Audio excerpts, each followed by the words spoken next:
Good evening, my friends. Welcome back to another mystery. Before we begin, let me say this. It's always a joy to know you're here. Every night, people from all over the world join in. Different countries, different time zones. But one thing in common, the love of a good mystery. So tell me, where are you listening from tonight? Type it in the comments below. I read every single one. It makes this little community feel like a gathering of friends. And yes, your words reach me, and they mean a lot. If you're new here, welcome. This channel brings you a brand new story every day. Cozy mysteries, classic detectives, crimes that twist and turn until the final revelation. So if you haven't already, tap that subscribe button. It helps the channel. It also makes sure you never miss a story. Now, what do we have tonight? It begins with a celebration. A garden party. The last one, Lady Bantry intends to host at her beloved Gossington Hall. The invitations are written, the guests are on their way, the gardens shine in the July Sunday. But don't be fooled. Behind the polite chatter and some addresses, something darker waits. Not every guest will leave this party alive. Tonight's mystery will test every alibi. It will reveal secrets buried beneath the roses. And in the end, only one sharp mind will uncover the truth. So pour yourself a cup of tea, settle into your chair, and join me. Because tonight, a garden party turns into a crime scene. Lady Dolly Bantry sat at her breakfast table. The sunlight fell across the silver and china. The post arrived. Among the letters was one she had written herself. An invitation. Her handwriting was neat, careful. It carried a heavy decision.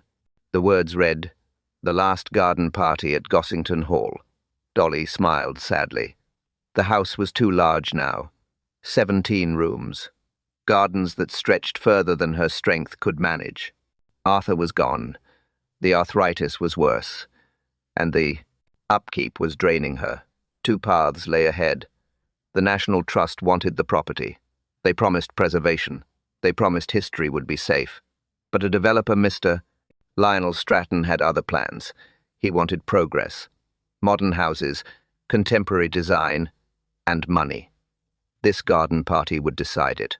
One last celebration. One last glimpse of the estate in its full glory. After the music faded and the guests went home, Dolly would choose the future of Gossington. The guest list was deliberate. Miss Jane Marple, sharp as ever.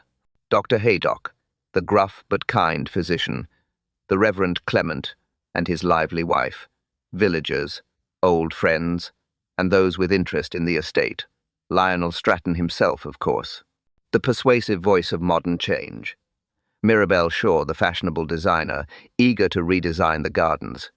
Robert Bantry, Dolly's nephew, already counting on inheritance to solve his debts.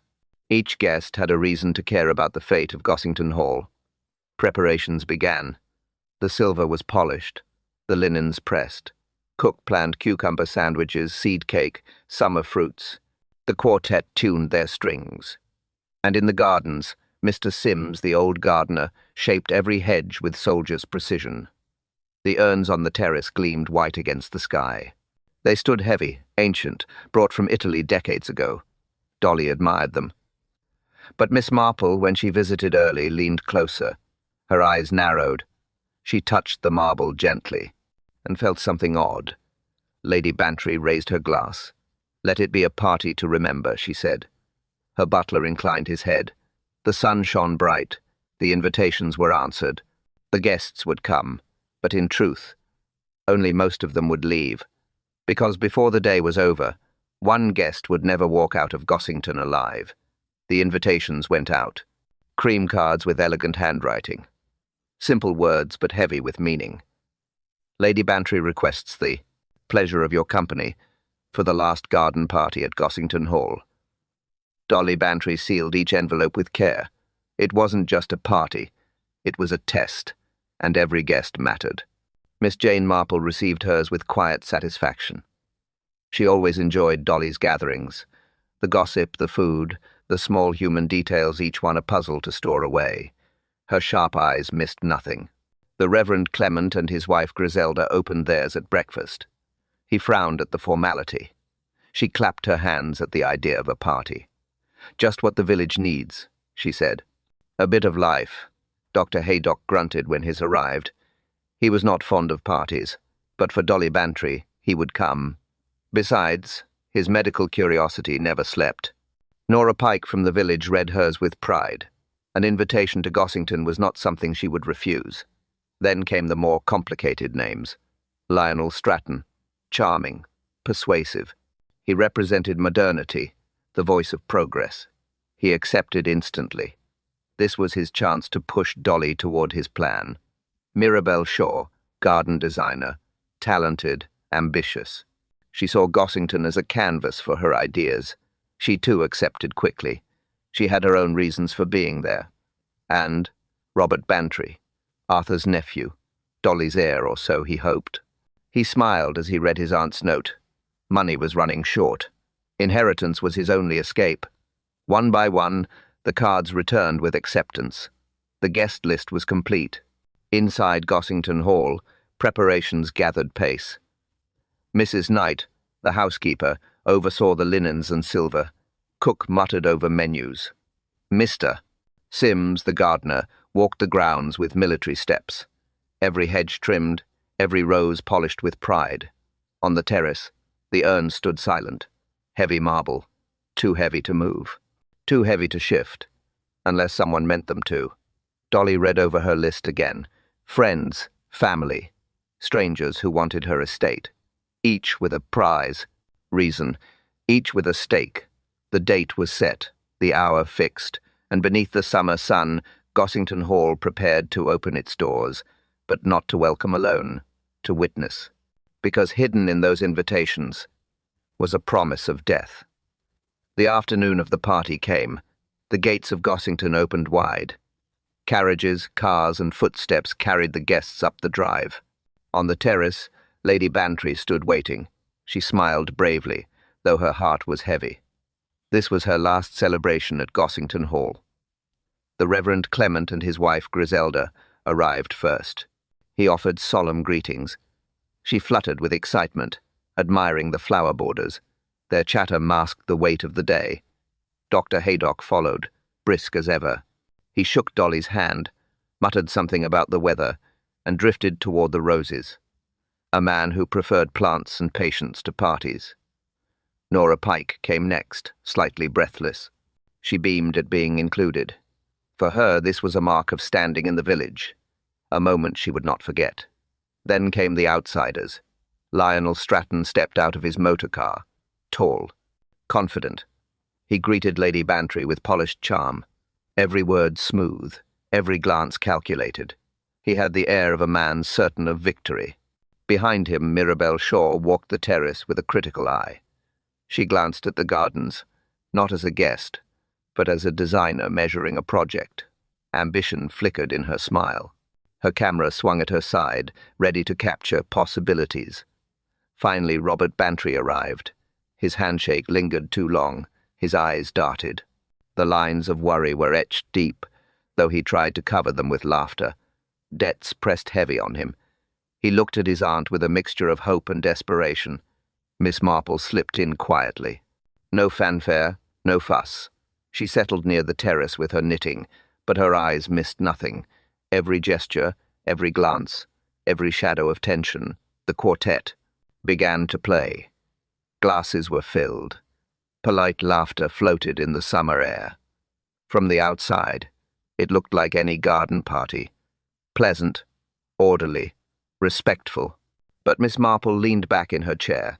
Her needles clicked softly, and she thought to herself, appearances deceive.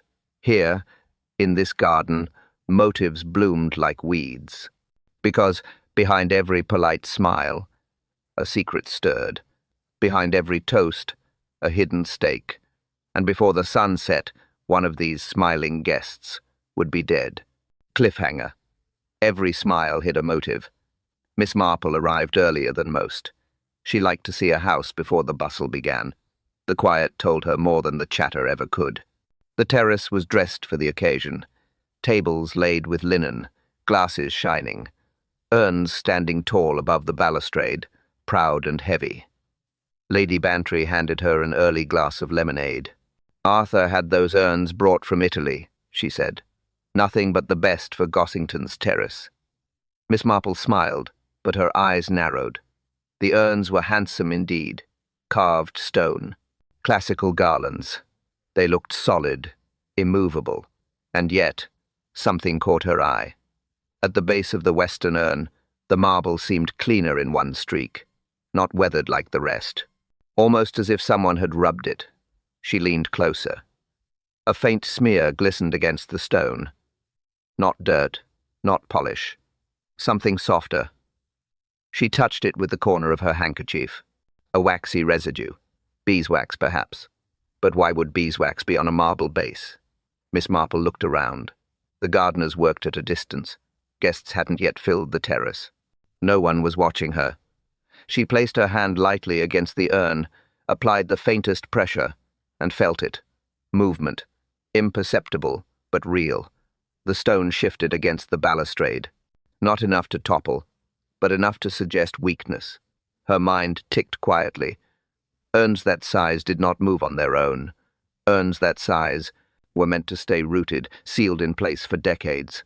So why did this one tremble at a touch? She stepped back, sipping her lemonade, face serene. To Lady Bantry she said only, "How splendid they look, dear." But inside, a question burned.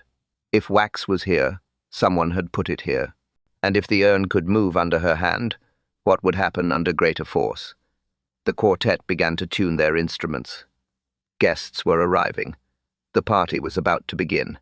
Miss Marple folded her handkerchief neatly, placed it back in her sleeve, and thought to herself, this was no accident waiting to happen. This was preparation. Cliffhanger. She pressed lightly and felt the stone move. The party settled into rhythm. The string quartet played light opera on the lower lawn. Notes drifted up to the terrace, bright and cheerful. Glasses clinked. Laughter carried across the gardens. Servants moved swiftly with trays, cucumber sandwiches, seed cake, bowls of strawberries glistening in the sunday. It was the picture of summer hospitality. Lady Bantry moved among her guests, gracious as always. Her smile hid the ache of farewell. This was her last gathering at Gossington. Her house would soon belong to others. Miss Marple sat quietly with her knitting. She did not join the chatter. She listened. She observed. Every word told her more than it was meant to. Lionel Stratton glided among the company. Smooth, persuasive. His voice carried ambition. Every handshake was a promise. Every compliment a bargain. He was not here to celebrate. He was here to win. Mirabelle Shaw drifted beside him. Her eyes were on the gardens, not the people. She paused often, raising her camera, framing possibilities. To her, Gossington was not history. It was a project. A garden waiting to be modernized. Robert Bantry hovered near the terrace steps. He laughed too loudly, checked his pocket watch too often. Nervous, desperate. A man waiting for fortune to rescue him. Dr. Haydock spoke little. He stood near the roses, thoughtful, watchful. Reverend Clement held forth on village matters. Griselda charmed a circle with her bright talk. Nora Pike listened eagerly, proud to be among them. On the surface, nothing was wrong. It was a pleasant afternoon, the music sweet, the food plentiful, the gardens glowing in full summer colour. But Miss Marple's eyes moved back to the terrace urn. She never forgot the faint shift beneath her hand, the wax, the loosened base. She knitted calmly, but her mind stayed on that detail. Lionel Stratton raised his glass in a toast. He was smiling, certain of his success. Lady Bantry tapped her handkerchief against her lips, anxious. Robert checked his watch again, and as the quartet ended their tune, the moment arrived. The hour Dolly had promised her guest speaker. Cliffhanger. At 4 o'clock, all eyes turned toward the sundial. The quartet fell silent. Glasses lowered. Guests turned toward the terrace steps. Lionel Stratton moved forward with polished ease. He held his drink aloft. His shoes crunched softly against the gravel as he descended. He chose his place carefully. Directly below the western urn, Lady Bantry called for quiet. Her voice trembled slightly. "This afternoon Mr. Stratton will share a vision for the future of Gossington." All eyes shifted to him. He smiled, confident, assured, the master of the moment. Miss Marple's needles paused. Her eyes fixed on the urn above. She saw it just the faintest shiver, a tilt, a shadow of movement against the sky. Stratton raised his glass. "To Lady Bantry, and to the great future that awaits." The sound came first, a low grind of stone on stone. Guests blinked, puzzled. Then the urn lurched forward. For a heartbeat it balanced, teetered, hung against the edge of air. Then it fell. The marble tore loose from its base. 4 feet of carved stone hurtled down. It struck the lawn with a crack like thunder. Fragments shattered. Dust and petals rose in the air. For a single, frozen instant, no one moved. The guests stood as if carved from stone themselves. Stratton lay beneath the wreck, his glass still clutched in his hand. The liquid spread across the grass in a dark stain. Dr. Haydock dropped his own drink and rushed forward. His knees struck the ground. His hands reached, searching for a pulse he already knew was gone. Lady Bantry gasped, one hand to her mouth. Her colour drained to chalk. Mrs. Knight clutched the terrace rail. The Reverend whispered a prayer. And Miss Marple? She rose quietly from her chair. Her eyes did not leave the urn. Her lips pressed into a thin line, because she knew what she had seen. That fall had not been chance. It had been waiting. The silence broke. A voice cut the air. Sharp, piercing, unstoppable. Cliffhanger. The scream tore through the garden. The scream echoed across the lawns. Then another, and another. It spread like fire. For a moment no one moved. Every guest stared at the shattered urn, at the body beneath it, at the fragments of marble scattered like broken bones. Then the panic began. Griselda clutched her husband's arm, sobbing. Nora Pike staggered back, one hand pressed to her mouth. "Mrs." Knight barked orders to the servants, her voice shaking but firm. Lady Bantry swayed. She reached for the railing. Her face was drained of all colour. She looked ready to collapse. Dr. Haydock was already on the ground. His medical bag appeared as if from nowhere.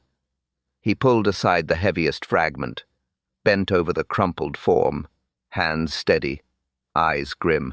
The guests pressed closer, half afraid, half compelled. Haydock's head lifted slowly. His voice was low, but every ear heard it. "Nothing can be done." Death was instantaneous. Gasps rippled through the crowd. The quartet lowered their instruments. One of the young violinists wept openly. The festive air was gone. Only dread remained. The Reverend murmured a prayer, hands trembling. Robert Bantry hovered at the terrace steps, pale and restless. His pocket watch shook in his grip. Mirabelle Shaw stood frozen, her camera forgotten against her chest. Lady Bantry covered her eyes. "My party," she whispered. "My house. My guest." But Miss Marple heard more than despair. She heard something else in the silence, something the others had missed. She moved quietly to the broken urn. Her eyes took in the edges, the base, the clean streak of stone. Her mind pieced together what the panic overlooked. She had seen the wax. She had felt the urn shift. And now she saw the way it had fallen. Not random, not chance. Too precise, too timed. Doctor. Haydock stood, brushing dust from his knees. He gave a final shake of his head. "A mercy," he said. He felt nothing. But Miss Marple's lips pressed thin. Her needles tapped softly against each other, and she thought very clearly. Cliffhanger. Instant, but not accidental. The police arrived within 20 minutes. A black motor pulled up at the gates. Uniformed men stepped out first, then Inspector Slack. He was a solid man, broad shoulders, steady step, and a face that carried years of weary cases. He looked at the scene without surprise. At Gossington, tragedy always seemed to find its way. "All right," he said briskly. No one moves. No one leaves. We'll do this properly. The guests stood in uneasy silence. Some shivered. Some whispered. All eyes followed Slack as he walked toward the shattered urn. He bent, studying the fragments, ran his hand along the stone, grunted. "Old mortar," he said. "These things happen. Heat, age, weak joints. Sooner or later they give." Lady Bantry's lips trembled. She clutched her handkerchief tighter. Slack placed a hand on her shoulder. "Not your fault, my lady. Old houses bring old dangers. Nothing more." Mr. Sims, the gardener, stiffened. He shook his head fiercely. "No, Inspector. I tended that urn myself. Fresh mortar, only yesterday. It was sound." Slack raised an eyebrow. "Then you missed something. Simple as that." He pulled out his notebook. Began the formal questions. Names. Times. Where each guest had been. The routine of procedure. The guests obeyed, one by one. Robert fumbled with his answers. Mirabelle Shaw's voice was steady, though her hands trembled. Griselda Clement dabbed her eyes, repeating the same words twice. Slack wrote it all down, unhurried. To him, it was an accident, nothing more. The paperwork would confirm it. The coroner would sign it. Case closed. But away from the circle, Miss Marple sat quietly. Knitting needles clicked in steady rhythm. Her eyes were not on Slack. Her eyes were on the urn's base. She saw what he had not. The faint smear. The unnatural streak. The detail that had no place on stone. Slack straightened, snapping his notebook shut. "Well," he said firmly, "that's the matter settled. Old mortar. Unfortunate. But nothing criminal." No one contradicted him. The guests wanted to believe it. They wanted the nightmare over. But Miss Marple folded her knitting, her expression mild, her voice silent, and her thoughts sharp as a blade. Cliffhanger. But Marple saw something he didn't. The inspector gave his orders. Constables paced the lawn, moving the guests back. The shattered urn lay in fragments, dull in the sunlight. The grass still bore a dark stain where Stratton had fallen. Miss Marple did not step away. She moved slowly, quietly, as though tidying her knitting. But her eyes remained fixed on the balustrade. She waited until Slack turned to question Robert. Then she walked closer, her steps calm, her hands steady. The base of the urn still clung to the stone ledge, cracked, uneven, and yet cleaner than it should have been. Miss Marple leaned forward. She bent ever so slightly, her handkerchief slipping from her sleeve. With one delicate motion, she pressed it against the edge, dabbed, collected. When she drew it back, the cloth showed a faint smear, yellowish, soft, not dust, not mortar, wax. She rubbed it gently between finger and thumb. Yes, beeswax. Sticky, faintly scented, unmistakable. Her eyes softened, her face calm, unreadable. To anyone watching, she was merely an old woman dusting her gloves. But inside her mind, the pieces shifted. Mortar did not fall apart this way. Stone did not move by chance. And wax had no place here. She folded the handkerchief neatly, slipped it back into her sleeve. Not a word spoken. Not a gesture out of place. On the terrace, Lady Bantry pressed her hands to her face. Mirabelle Shaw whispered to a guest, her eyes darting toward the urn. Robert shifted nervously, his watch chain glinting in the Sunday Inspector Slack called for order. "Accident," he repeated firmly. "Nothing more." But Miss Marple's lips curved into the faintest frown. She had seen enough accidents to know the difference. This had planning. This had intent. The sun struck the marble fragments. The shadows lengthened across the lawn. Guests whispered, fearful, desperate for reassurance. And Miss Marple sat once more with her knitting, her hands busy, her mind sharper than any blade. She thought to herself, with quiet certainty, cliffhanger, what was wax doing on marble? The party was broken, the laughter gone. Only whispers moved across the terrace now.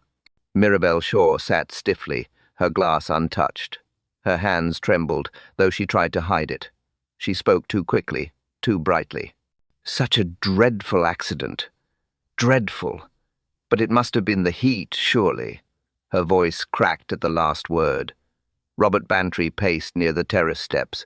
He pulled at his watch chain, checked the time again and again. Anyone watching could see his nerves, the twitch of his mouth, the restless movements of his hands. Nora Pike fussed loudly. She scolded the servants for leaving the urns untended. She muttered about standards, about carelessness. Her voice carried, sharp and shrill. But beneath her complaints was fear. Fear of being connected to the disaster. Mrs. Knight, the housekeeper, wrung her hands. Her eyes darted from guest to guest. She whispered to Lady Bantry, "I told Mr. Sims the mortar needed checking. I told him." Her face was pale, her words shaky. She wanted to shift the blame before it could fall on her shoulders. Mr. Sims himself stood rigid, his jaw set like stone. He said nothing, but his fists were clenched tight.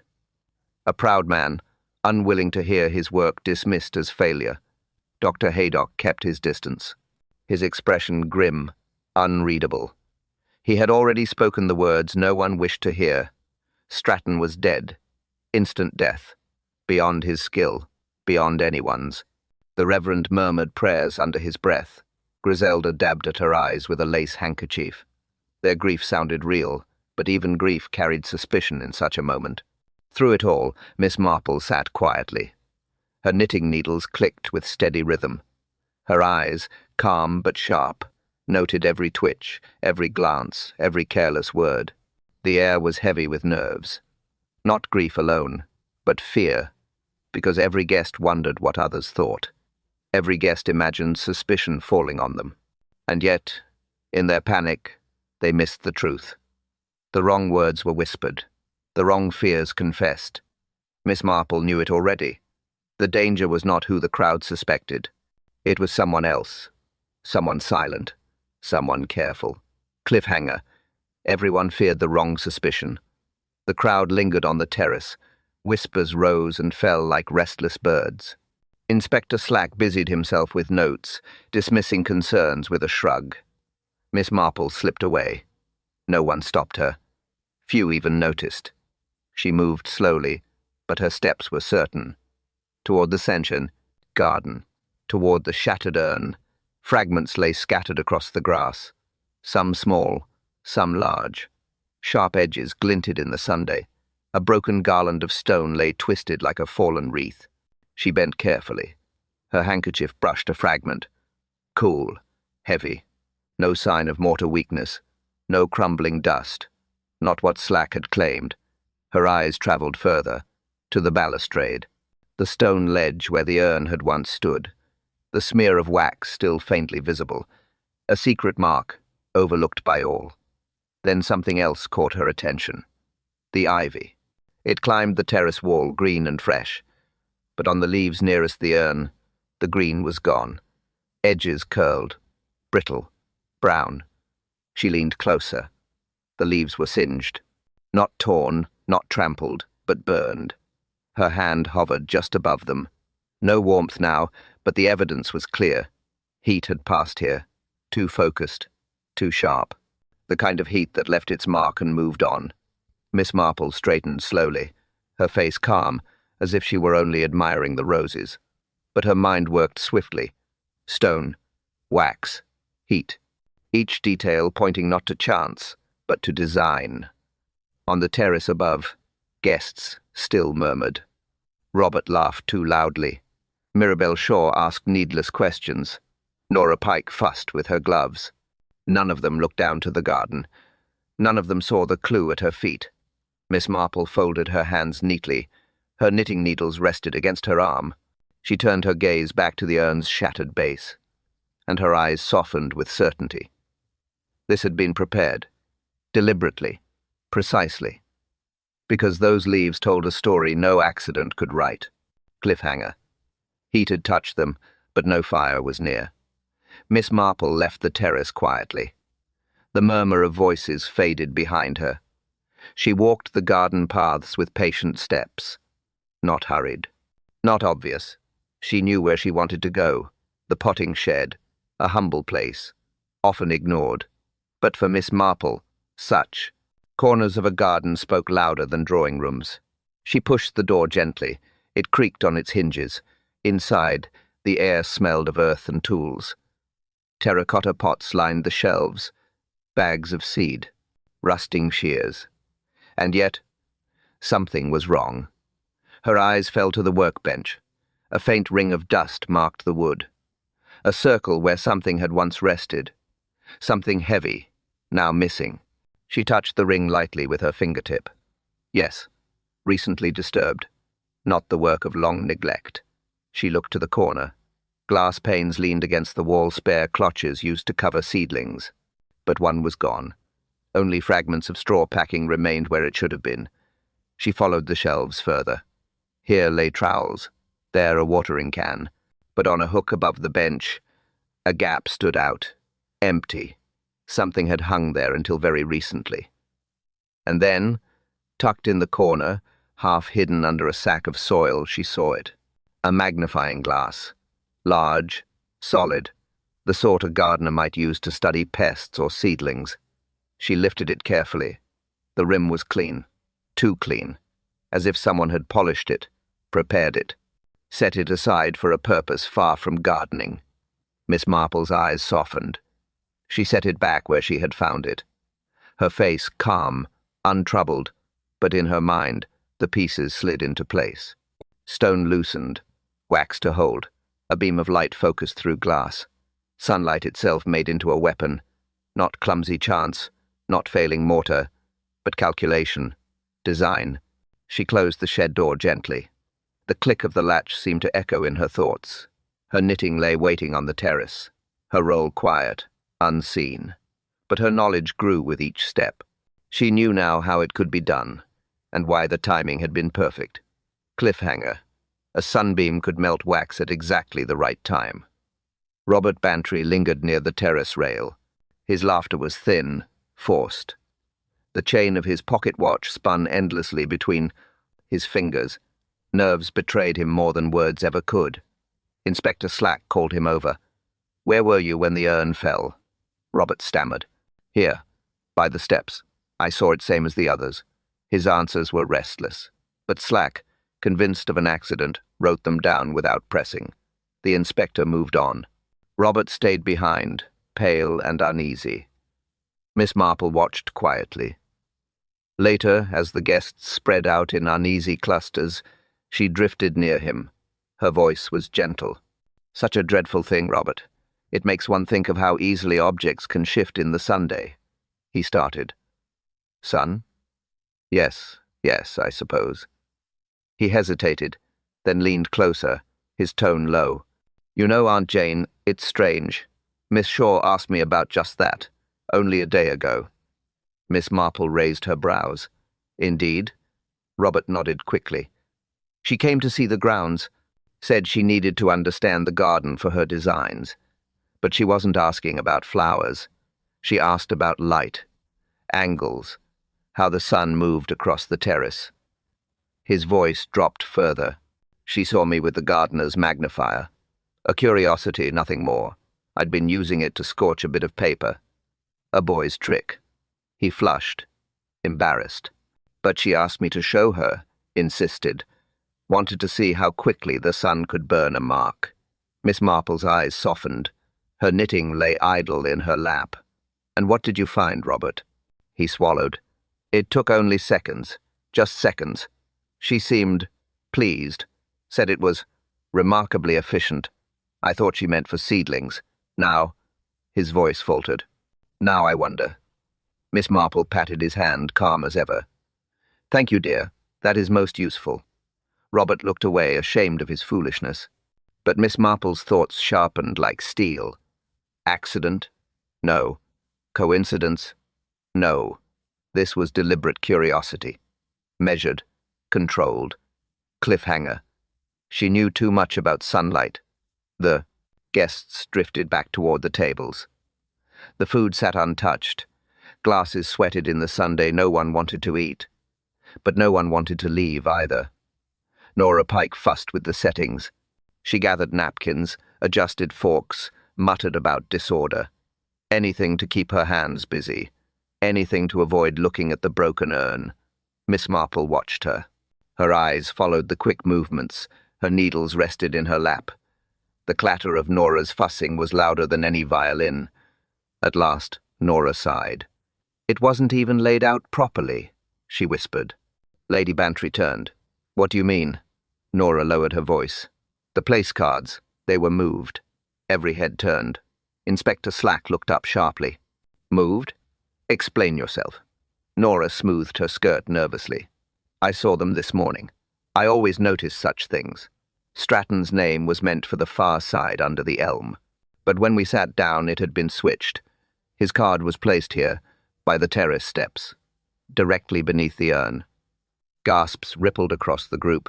Robert's face blanched. Mirabelle Shaw shifted in her seat. Her eyes darted toward the grass, then away. Lady Bantry's hand trembled against her glass. "You're certain, Nora?" Nora nodded firmly. "I may not know much, but I know what I saw. Someone changed them. Someone wanted Mr. Stratton standing there." Slack grunted. "Cards get moved. Servants. Mistakes don't make drama out of nothing." But his pen scratched notes all the same. Miss Marple said nothing. Her expression mild, almost indulgent. But her thoughts moved quickly. Wax, magnifier, sunlight, now place cards. It was no longer chance. It was choreography. Someone had guided Stratton into position as surely as a hand pushed him. The laughter of the party was gone. Only tension remained. Eyes turned toward one another with suspicion. Whispers sharpened into blades. And Miss Marple sat serenely among them, an old lady with quiet knitting. But in her mind, the pattern was almost complete. Cliffhanger. Someone scripted his death position. The air on the terrace grew tighter. No music now. Only questions. And each answer carried weight. Inspector Slack turned to Mr. Sims. "The gardener, isn't it? That urn was your responsibility." Sims stood tall, his hands rough, his face red with indignation. "I repointed that base last week. The mortar was firm, strong as stone itself. If it gave way, someone tampered with it. Not me." Slack frowned. "Then you're saying someone interfered? Who?" Sims glared at the guests. "I can't say, but it wasn't neglect." Mrs. Knight stepped forward, wringing her hands. "I did notice something missing. A tool, the chisel from the shed. I told myself it was misplaced, but now—" Her voice broke. "Now I think it was stolen." Slack scribbled quickly. "A missing chisel, you say? And when did you see it last?" "This morning," Knight whispered. "It was always kept on the wall." Mirabelle Shaw folded her arms tightly, her face composed, but her tone sharp. "Surely we are not to believe that a simple garden tool proves murder. Accidents happen. Sun, heat, stone, these things collapse. We can't leap to wild conclusions." Her voice was too quick, too controlled. Miss Marple heard the strain behind it. Not denial alone. Defense. Robert shifted again, his watch chain twisting in his fingers. He said nothing, but his silence spoke as loudly as Nora Pike's gossip. Lady Bantry sat with her head bowed. The party she had planned with such care was now an inquest. Her guests no longer laughed. They whispered. They pointed. They feared. Inspector Slack closed his notebook with a snap. "So, one claims sabotage. Another says a tool is missing. And others call it chance. Which is it?" No one answered. The silence pressed harder than the sun overhead. Miss Marple lifted her eyes from her knitting. Her gaze drifted past the terrace, down to the rose bushes at the edge of the lawn. Something glinted there, half hidden among the blooms. She saw it before anyone else. Iron. Cold. Waiting. Cliffhanger. But one tool was hidden in the roses. Miss Marple rose slowly. Her knitting slipped into her bag. She moved toward the rose border with careful steps. No one noticed her at first. Then Sims followed her gaze. He bent low. There it was, the missing tool. A chisel, half hidden in the soil beneath the roses. Its handle stained, its iron edge dulled with use. Inspector Slack strode over. He lifted it with his handkerchief, held it high for all to see.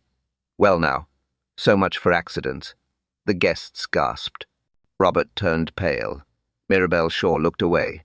Mrs. Knight murmured a prayer. Slack studied the tool. The edge bore fresh scratches, not rust, not age. Marks of recent pressure against hard stone. Sims leaned forward, grim-faced. That's mine. From the shed. I told you it was missing. Slack nodded. And it's been used. Look here, traces of green corrosion. Verdigris. That comes from bronze. They followed his finger. The clamps at the urn's base were bronze. One had been forced. The metal scarred by blows. The chisel fit the wound like a key in a lock. Miss Marple said nothing, but her eyes noted the oiled cloth wrapped around the handle. It hadn't been left carelessly. It had been prepared, wiped clean to hide prints. Only faint smears of soil betrayed the hurried disposal. Slack turned back to the circle of faces. Well, does anyone care to explain how this ended up here, or why it bears the marks of deliberate tampering? Silence. Only the buzz of summer insects answered him. The guests shifted uneasily.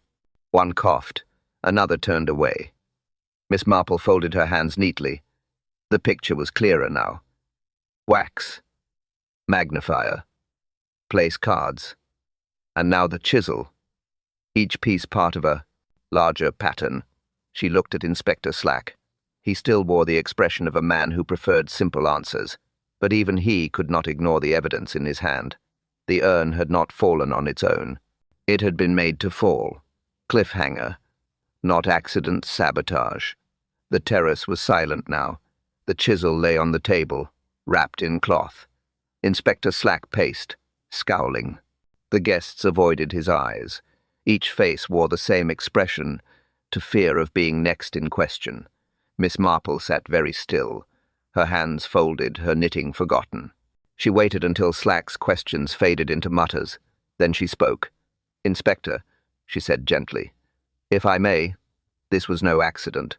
The urn was made to fall, and at a precise time." Slack frowned. "Oh? And how do you know that, Miss Marple?" She leaned forward slightly. Wax was placed at the base. Wax holds, but only while cool. In the heat of the sun, it softens, slowly, predictably, until at last it gives way. Gasps circled the group. Lady Bantry gripped her chair. Robert's eyes darted toward the terrace wall. Miss Marple continued, her voice calm. The urn was not merely loosened, it was prepared. The wax kept it steady until the hour chosen. And how was that hour chosen? With a magnifier. One missing from the potting shed. A glass that could focus a single beam of sunlight onto the wax. Enough to melt it, just when the clock struck 4. The Reverend crossed himself. Griselda gave a small cry. "Mrs." Knight shook her head, whispering, "Too clever, too cold." Marple's gaze softened, but her words stayed sharp. The place cards, too, were switched. Mr. Stratton's seat moved beneath the urn. Not chance, not mistake. Someone wanted him there. Exactly at that moment. Inspector Slack's pen scratched furiously. He muttered, "Sunlight, wax, a glass, the cards. It's devilish, I'll grant you that." Miss Marple lowered her eyes. It was a puzzle, built piece by piece, too careful for clumsy hands, too patient for rash minds. Whoever planned this understood timing, placement, precision. Her gaze lifted. It moved slowly across the group. Robert shifted uncomfortably. Nora Pike clutched her shawl. But Marple's eyes rested longest on one figure, Mirabelle Shaw, the designer, the observer of gardens, the one who asked questions about light. The one who had shown too much interest in the angle of the Sunday. Miss Marple's voice grew quiet, but every ear strained to hear it. Cliffhanger. And one person had the skill, Miss Shaw. All eyes turned toward Mirabelle Shaw. She sat very still, her fingers clenched tight around her empty glass, her face pale, but her jaw set hard. Inspector Slack's voice was sharp. "Well, Miss Shaw, do you deny it?" She opened her mouth, then closed it again. Her eyes darted toward the terrace. the broken urn, the roses, and then to Miss Marple, calm and unflinching. Marple's voice was quiet. You asked Robert about the magnifier. You tested how quickly the sun could scorch. You studied the angle of light. And you arranged the cards. Too many threads lead back to you. Mirabelle laughed suddenly. A short, brittle laugh. Clever. So clever. Yes, why not? Let's call it what it was. Gasps rippled. Lady Bantry pressed her hands to her ears. Robert stared in horror. Mirabelle's eyes burned now. He lied to me. He promised me a commission, a partnership, a future. Stratton said he would put my name on every plan. But when it came to it, he cast me aside. Said I was nothing. A pretty woman with ideas he could steal. He laughed at me. Her breath came fast. So I planned. I planned it carefully. Not poison, not gun, not knife. No suspicion. Just sunlight and time. I knew the garden, I knew the terrace, and I knew exactly where he would stand when the hour struck. Slack barked. You admit it then? You tampered with the urn? Her eyes flashed. I softened the mortar. I wedged the wax. I set the glass. And I switched the card. He stood where I wanted him. And when the wax gave way, justice fell with it. She rose suddenly, her hands trembling. But I would have walked free. No one would have guessed until... She glared at Miss Marple. Until she noticed. The old woman with her knitting, always watching. Silence fell heavy across the terrace. The truth lay bare now. Cold, precise, impossible to deny. Mirabelle sank back into her chair. Her shoulders sagged. Her hands covered her face. Cliffhanger. She had planned it for weeks, and almost got away. The terrace was still again. The broken urn lay silent. The roses stirred faintly in the evening breeze. Inspector Slack gave his orders. Constables led Mirabelle Shaw away. Her face was pale, her shoulders hunched, her ambition gone. Lady Bantry leaned back in her chair, her hand shaking against her glass. My party, she whispered. My home, all ruined. Miss Marple laid a gentle hand on her friend's arm. Not ruined, dear, only changed. Life has a way of doing that. Robert turned aside, ashamed. Dr. Haydock muttered something about wasted lives. The Reverend bowed his head. The guests began to drift away, subdued, hushed, unwilling to look back. Miss Marple sat quietly for a moment longer. Her needles rested in her lap, her eyes on the garden. She thought of the urn, the wax, the glass, the cards, all so carefully arranged. A plan measured by sunlight and shadows. A crime that relied not on chance, but on patience. And yet, beneath it all, only one truth mattered. Trust betrayed, a promise broken, and anger that chose destruction instead of endurance. Her voice was soft, but those near her heard. Gardens heal, but broken trust does not. Lady Bantry sighed. She knew her old home's days were numbered, but she also knew that memory would linger longer than marble. The evening light faded. The quartet had long since packed away their instruments. Only the hush of twilight remained. Miss Marple rose, her knitting bag in hand. She walked slowly toward the gate. Another puzzle solved. Another secret uncovered. And in the quiet of the closing day, the truth remained. Evil may be clever, but it is never as clever as it believes. Thank you for listening, my friends. If you enjoyed tonight's mystery, don't forget to subscribe. It helps this little community grow, and it means you'll never miss the next story. Tell me in the comments, what clue did you spot first? I always enjoy reading your thoughts. Until next time, keep your eyes sharp, your mind calm, and your tea warm, because another mystery always waits, just around the corner.